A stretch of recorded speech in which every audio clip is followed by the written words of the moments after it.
이 이야기는 서울의 외곽 지역에 위치한 오래된 아파트에서 시작됩니다. 주인공은 29살의 여성, 지연입니다. 그녀는 도심에서의 바쁜 생활을 접고 비교적 조용한 이 지역으로 이사 온 지 얼마 되지 않았습니다. 처음에는 저렴한 월세와 한적함이 매력적이었지만 무언가 설명할 수 없는 불안감이 점점 그녀를 엄습해오고 있었습니다. 이사 온 지 일주일 정도 됐을 때부터 이상한 일들이 벌어지기 시작했습니다. 밤만 되면 어김없이 복도에서 들려오는 정체불명의 발소리, 그리고 부엌에서 나는 물건 떨어지는 소리 등이 그녀를 괴롭혔습니다. 처음에는 이웃집에서 나는 소리라고 생각했지만 이상하게도 이러한 소리는 항상 새벽 2시를 지나야 들려왔습니다. 그러던 어느 날 밤, 지현은 잠에서 깨어났고 그날도 역시 복도 끝에서 발소리가 들리기 시작했습니다. 발소리는 천천히, 그러나 확실히 그녀의 집을 향해 가까워지고 있었습니다. 숨을 죽이며 누워있던 그녀는 침대 옆 장롱에 핸드폰을 꺼내 들었지만 배터리가 모두 방전된 상태였습니다. 그러나 발소리가 문 앞에 멈칫하더니 사라지고 이내 아침이 밝았습니다. 다음 날 아침 그녀는 복도를 살펴보았지만 아무런 단서는 발견할 수 없었습니다. 이웃들에게 물어보니 다들 그런 소리를 들은 적이 없다고만 했습니다. 그날 밤 지연은 실제로 무슨 일이 일어나고 있는지 확인하기 위해 용기를 내어 잠을 설쳐가며 기다렸습니다. 오전 2시가 되었을 때 그녀는 다시 발소리를 들었습니다. 그러면서도 이번에는 문 아래로 누군가의 그림자가 드리워져 있는 것을 목격했습니다.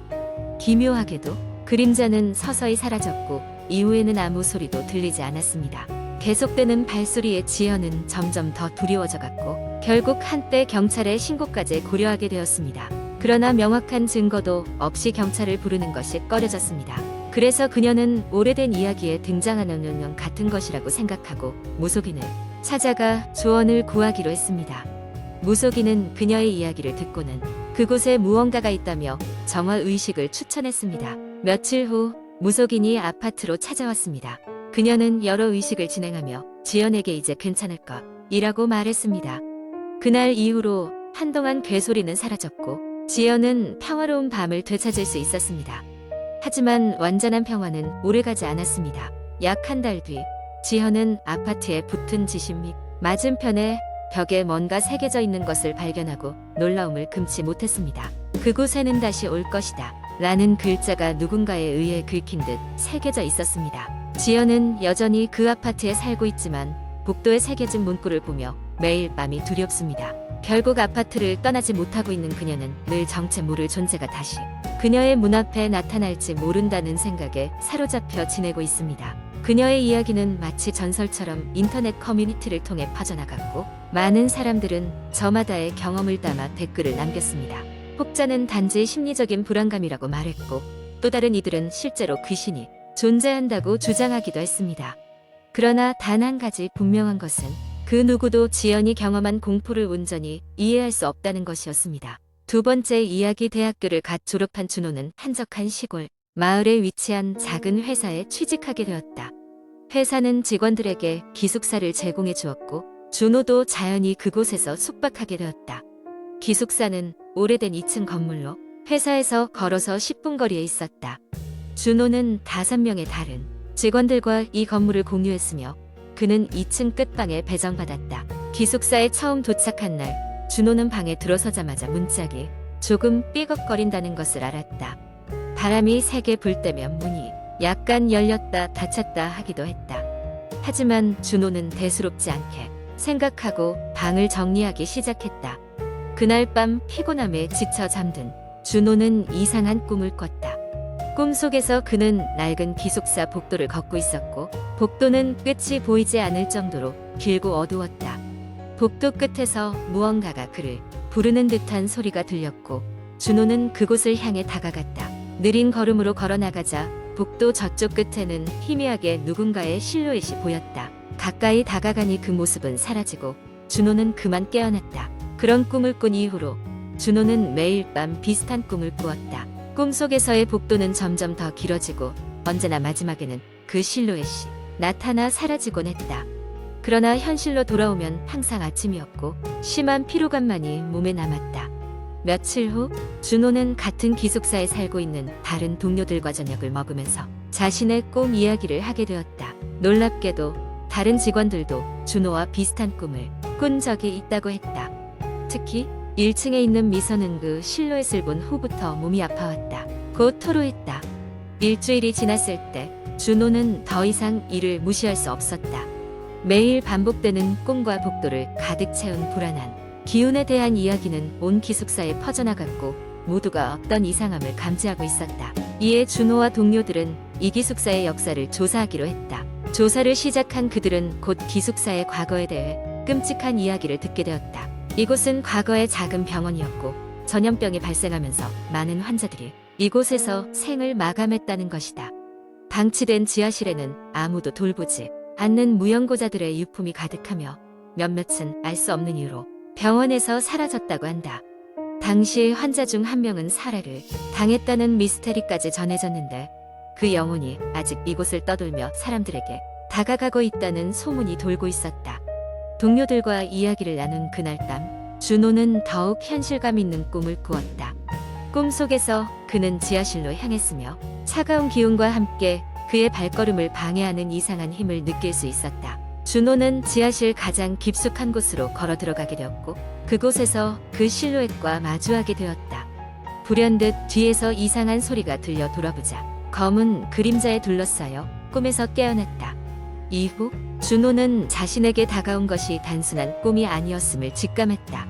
다음 날 기숙사에서 함께 지내던 한 남자 직원의 갑작스러운 퇴사 소식이 들려왔다. 그는 기묘한 악몽과 극심한 피로에 시달리다가 내려가서 화를 내며 짐을 싸고 떠났다고 한다. 점차적으로 다른 동료들도 의문스러운 사고와 불면증에 시달리기 시작했다. 이에 준호와 남겨진 몇몇 용기 있는 직원들은 결국 기숙사를 떠나기로 결정했다. 준호는 마지막 밤 자신이 사랑하는 사람들에게 편지를 썼다. 그동안의 이야기를 담은 편지였다. 이제 더 이상 여기서 무언가에 시달리지 않기를 바라는 마음에서였다. 그날 저녁 그는 마지막으로 기숙사의 복도를 걸었다. 이번에는 현실이었다. 기묘한 서늘함이 흘러나오는 지하실 문은 자물쇠로 봉인되어 있었다. 그는 지하실 문 앞에 섰고 묵은 먼지 냄새가 코끝을 찔렀다. 비록 지하실은 열고 들어가지는 않았지만 그는 어딘가 안쪽에서 누군가가 그를 지켜보고 있는 것을 느꼈다. 다음 날 아침 준호는 기숙사를 떠났다. 꿈과 현실이 엉켜버린 기묘한 일들이 끝났음을 기도하면서 그는 이 경험이 자신의 삶에 무엇을 의미하는가를 오래도록 곱씹게 될 것이었다. 세 번째 이야기. 한적한 시골 마을에 지영이라는 여자가 살고 있었습니다. 그 마을은 평온하고 아름다운 곳이었지만 약간의 전설이 있었습니다. 마을 근처 숲속에 있는 오래된 저택에 관한 이야기였지요. 사람들은 그 집을 흰 가면의 집이라고 불렀습니다. 마을 사람들에 따르면 그 집에 들어가는 사람은 다시는 돌아오지 않는다고 했습니다. 저택의 주인은 오래전에 사라졌고 그 이후로 아무도 그곳에 들어가지 않았습니다. 어느 여름날 밤 지영의 친구인 민지, 수연, 그리고 동욱은 함께 모여 마을 축제를 즐기고 있었습니다. 축제는 끝이 나고 네 사람은 숲 쪽으로 산책을 나섰습니다.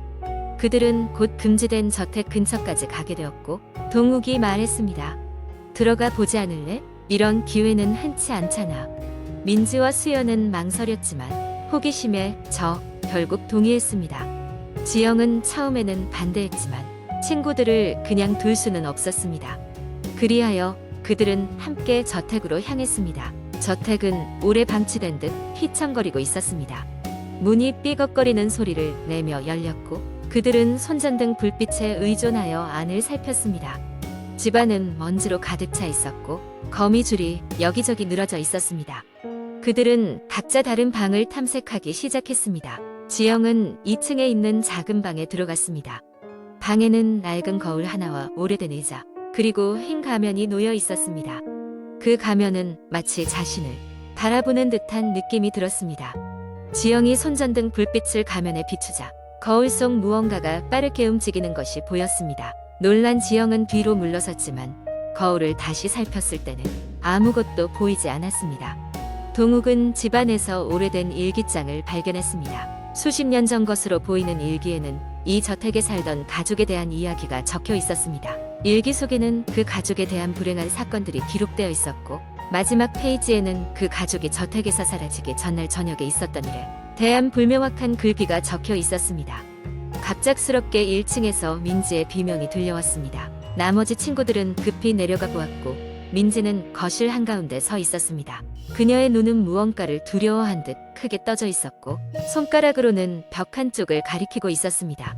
벽에는 우리를 여기에 남겨두지 마세요라는 피 묻은 글귀가 적혀 있었습니다. 심장이 쿵쾅거리던 그들은 즉시 저택을 빠져나가기로 했습니다. 하지만 출구를 찾으려는 그들의 발걸음은 점점 무겁고 느려졌습니다. 문으로 가는 길이 기묘하게도 다르게 보였습니다. 갑자기 집안의 온도가 급격히 떨어지며 그들은 무언가 뒤따라오는 느낌을 받았습니다. 지영은 출구가 가까워질 때 무언가를 밟았고 그들이 집에 들어올 때 닫힌 줄 알았던 문이 다시 열리며 바깥의 새벽 공기가 그들에게 닿았습니다. 그들은 급히 저택을 탈출했고 문은 그들 뒤로 쾅 닫히며 다시는 열리지 않았습니다. 탈출 후 지영과 친구들은 다시는 그 저택 근처에도 가지 않았습니다. 그들은 알고 있었습니다. 그날 밤 그 저택에서 일어난 일들은 그들만의 비밀이었으며 그곳에는 결코 들추지 말아야 할 무언가가 있다는 것을 마을에서는 여전히 흰 가면의 집에 대한 소문이 돌았고 그들은 종종 과거 마을의 끔찍한 전설들에 대해 이야기했습니다. 하지만 그 누구도 그 비밀을 완전히 이해할 수는 없었습니다. 그들만이 그 집이 어떤 장소인지 그리고 그 집 안에서 무슨 일이 일어나는지 알 수 있었기 때문입니다.